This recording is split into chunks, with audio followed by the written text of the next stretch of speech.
So at the end of our last lesson, we had taken a look at a model that looked a little bit something like this. It was a production possibilities curve with butter and chairs. But I really just want to use this to address another specific point on this model. We talked about all these points along our production possibilities curve as being efficient, but what about a point like this one? We talked about this point being impossible. It's unattainable because we don't have the resources. Now that was the case because we talked about these scenarios as being kind of in this like immediate short run phase where what that means is our resources are fixed in both quantity and quality. But we know that not to be the case. Like over time, we are able to achieve more resources and better resources. And so what does it mean wherever we see that over time we do acquire, additional resources or better resources? Well, we refer to that as economic growth. And what economic growth really looks like on this model is that our production possibilities curve shifts outward, meaning that these points that once were impossible now become possible because we have the resources now available to us. Economic growth is just whenever we see that a nation's total output of goods and services increases over time. And that term, that idea of a nation's total output of goods and services, we refer to that as GDP or gross domestic product. And we see this as an outward shift of the production possibilities curve. But what allows our economies to become more productive or to grow over time? Well, there's really one of three ways that it can happen. First, we can see that we have an increase in the quantity of our resources. We could also see an increase in the quality of our resources. Or finally, we see that we have an increase in technology. Now, all of these, we can look at these in a little bit more detail and talk about what exactly those are. Like an increase in the quantity of our resources, it could be that we have more land or that we have more labor. And we've seen those things happen over time, especially the labor one. Like we've seen our population in the United States grow, which allows there to be more members of the workforce, and therefore we have more labor available to us, right? We could also see an increase in the quality of resources. So we have better land, better labor, better capital. Maybe an example with the labor, you might think about your first day that you ever went to work. And thinking about that first day you ever went to work, right? Like you were lost. Like you had no idea what was going on. You probably felt pretty useless, like because you just weren't trained. You weren't ready to take on the job. But after a few days or weeks on the job, now you've become trained. You've become educated in the work that you're doing, and you're more productive. And it's allowed your employer to be more productive or to grow. And finally, I think the one that we're probably most familiar with is the idea of an increase in technology, right? Over time, as we get more technology, or especially better technology, that technology allows us to produce more than we could before.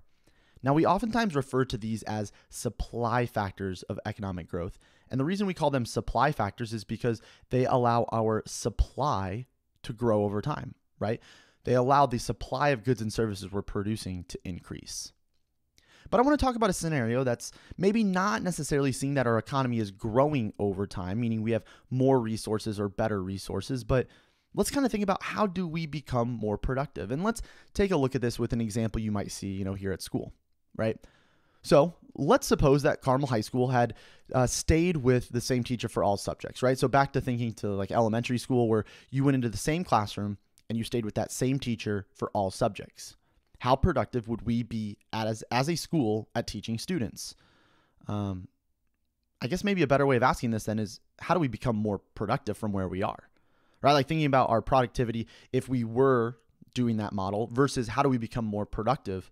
And if we think to those three things, we could increase the quantity of our resources. So, maybe we just get more teachers, right? And so we have a specialized teacher for every single student. Maybe that allows us to be more productive, but that's really kind of impractical, right? Like, that we might think that might produce more learning, but it's impractical for us to do that. It's also super expensive. Maybe we increase the quality of our resources. So if I, as your teacher, am required to teach you in all subjects, maybe Carmel requires that I go back and get a degree, maybe a PhD in every subject, right? So I'm an expert on the subject, and I can teach every single one of those subjects to you. But again, that's crazy expensive. It's crazy impractical, right? Maybe we just increase technology and we say, all right, here's a computer for everyone. You know how Google works, figure it out. But again, not really practical. And that can be expensive too.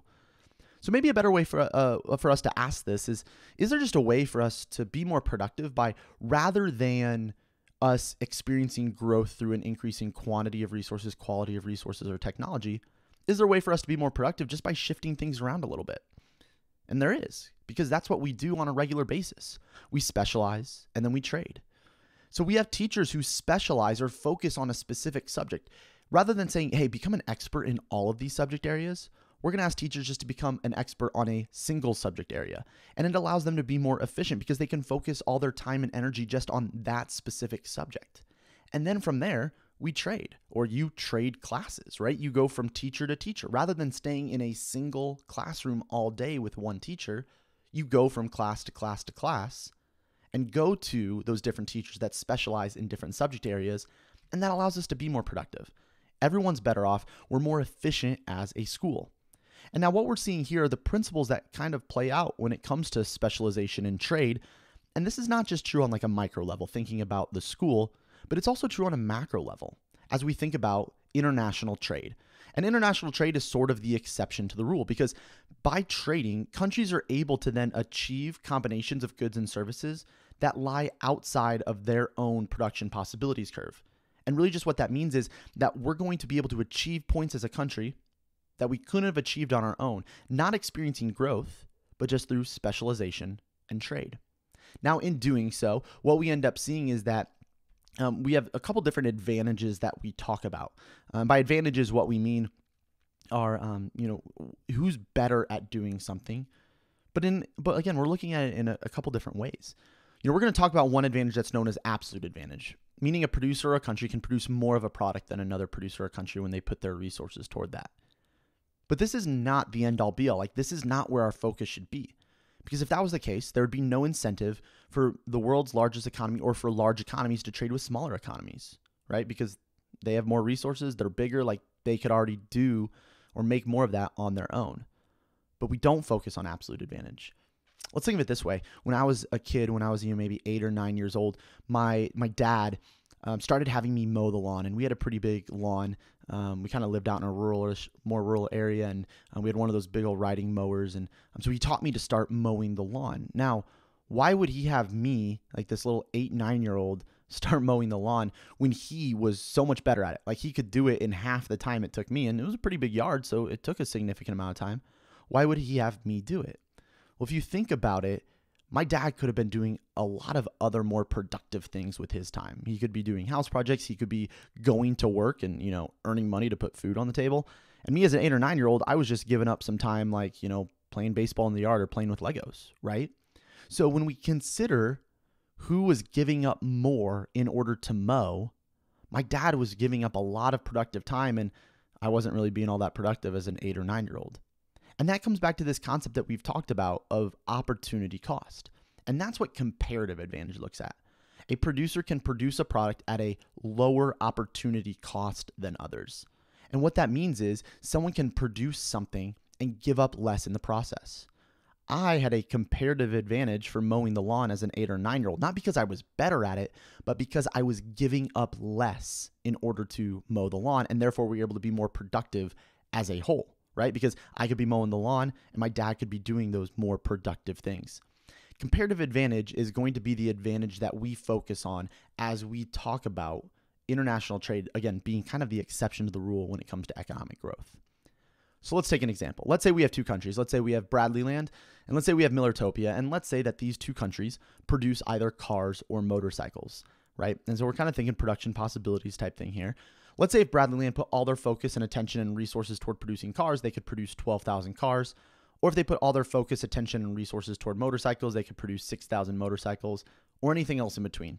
Those 2 points sort of represent the two intercepts of our production possibilities curve, right? Like if we were to put all of our resources toward cars, and let's say cars are on our y-axis, that would be our y-intercept. The 6,000 motorcycles then would be our x-intercept.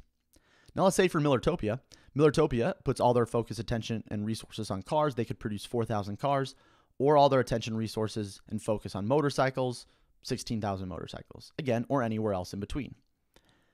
Now, looking first at absolute advantage. Who has the absolute advantage in the production of cars? Well, all we need to do is look at who can produce more cars, and you can look at that and say, yeah, well, 12,000 is greater than 4,000. So I know that Bradley Land has the absolute advantage in cars. Who has the absolute advantage in the production of motorcycles? Well, we know that 16,000 is greater than 6,000, and therefore Millertopia has the absolute advantage in the production of motorcycles. But we said absolute advantage doesn't really paint the full picture because it just tells who can produce more, right? And that's not what we care about, because we need to look at who has the comparative advantage, considering the opportunity cost. What is each one of these countries giving up whenever they produce one or the other of these things. So let's think about this. Who has the comparative advantage in the production of cars? Well, in order to do this, we need to solve what is our opportunity cost. If we want to know who has a lower opportunity cost, we have to solve for the opportunity cost. And so what we can do is we can set these two things equivalent to one another, right? We can set 12,000 cars equivalent to 6,000 motorcycles because the resources in Bradley land can produce either one of those things on one side or the other. But we want to figure out what is our opportunity cost for just a single car, right? If we want to know what does it take for Bradley land to just produce one car, what do they have to give up? Well, we can divide both sides by 12,000 and we find out that one car has an opportunity cost of 1/2 of a motorcycle, meaning that for every one car that Bradley land wants to start producing, they would have to stop producing 1/2 of a motorcycle. And we can do the same thing for Millertopia, setting 4,000 cars equivalent to 16,000 motorcycles, right? We divide both sides by 4,000, and we find that the opportunity cost in Millertopia for one car is 4 motorcycles. For every one car that Millertopia wants to start producing, they would have to give up producing 4 motorcycles. And so therefore, if we look at this and say, who has the comparative advantage in the production of cars, or who can produce a car and give up less in the process, if you notice, Bradley land only has to give up 1/2 of a motorcycle versus Millertopia's 4 motorcycles. Therefore, Bradley land has the comparative advantage in the production of cars. Now let's take a look at it for motorcycles though. Who has the comparative advantage in the production of motorcycles? Well, we would do the same thing, just solving for the opportunity cost of a single motorcycle. So when we set 6,000 motorcycles equivalent to 12,000 cars in Bradley land, this time we want to find out, okay, well, what's the opportunity cost for just a single motorcycle? So we divide both sides by 6,000 and we get 12,000 over 6,000 cars, or the opportunity cost for a single motorcycle is 2 cars. Same thing with Millertopia. Set 16,000 motorcycles equivalent to 4,000 cars. We divide both sides by 16,000 so we can get just one motorcycle there on the left side. 4,000 divided by 16,000 simplifies down into 1/4 of a car. So the opportunity cost for a single motorcycle is 1/4 of a car. Now you may notice from our previous slide that 2 cars is the opportunity cost for a single motorcycle. The opportunity cost for a single car is 1/2 of a motorcycle. Those are reciprocals. Same thing with 4 and then 1/4. Those are reciprocals. That's kind of a little cheat way. You can always just check your work. But again, here, who can produce one motorcycle and give up fewer cars in the process? Well, Millertopia only has to give up 1/4 of a car relative to Bradley land's 2 cars for every one motorcycle. So Millertopia has the comparative advantage. Now, when talking about this comparative advantage, right, we said it's who can produce at a lower opportunity cost. Just kind of to summarize this again, the production of cars, who has the comparative advantage? Well, we can see that Bradley land's 1/2 of a motorcycle is less than Millertopia's 4 motorcycles. So Bradley land has the comparative advantage there. And when it comes to motorcycles, again, looking at our opportunity cost ratios we had found, that 1/4 of a car is less than the 2 cars. So therefore, Millertopia has the comparative advantage there. But how does this all play out when it comes to international trade? Like, what does this matter for trade? Well, what we end up finding out when we look at kind of like this simple trade model when it comes to comparative advantages, we see that if we want to be the most productive as we open up to trade, we see that countries are going to specialize in what they have a comparative advantage in. Now, why is that? Well, that's what we're going to kind of explore as we go along here. So what that means is that Millertopia is going to specialize or put all their focus and production on the production of motorcycles, right? They're going to specialize in producing motorcycles and make 16,000 motorcycles a day. Just like at the high school, teachers specialize in what they have a comparative advantage in. I have a comparative advantage in economics because, I went to school for economics and therefore I already have kind of that knowledge. And for me to gain knowledge in other subject areas, I would have to do a lot more schooling, but I've already got the background. I've already got the resources for economics. And so I specialize in teaching economics. Same way, Millertopia is going to specialize in producing motorcycles. Bradley land is then going to specialize in producing cars and make 12,000 cars per day. And then they're going to trade, right? Just like we trade classes here at the school. But at what rate will the trade be beneficial for both of these countries? Well, kind of a little easy way for us to see this or to understand the terms of trade that would be beneficial to both is we can just say that the countries are going to trade at a rate that falls between their opportunity cost ratios. So the countries are going to trade at a rate that falls between those opportunity cost ratios. So if we look at this one, when it comes to one car, right? where the opportunity cost ratio for Bradley Land is 1 car is equal to half a motorcycle. Millertopia, it's 1 car for 4 motorcycles. We can say that they would agree to trade at a rate of 1 car for every 1/2 to 4 motorcycles. Now, why is that beneficial for both countries? Like, why is it that easy?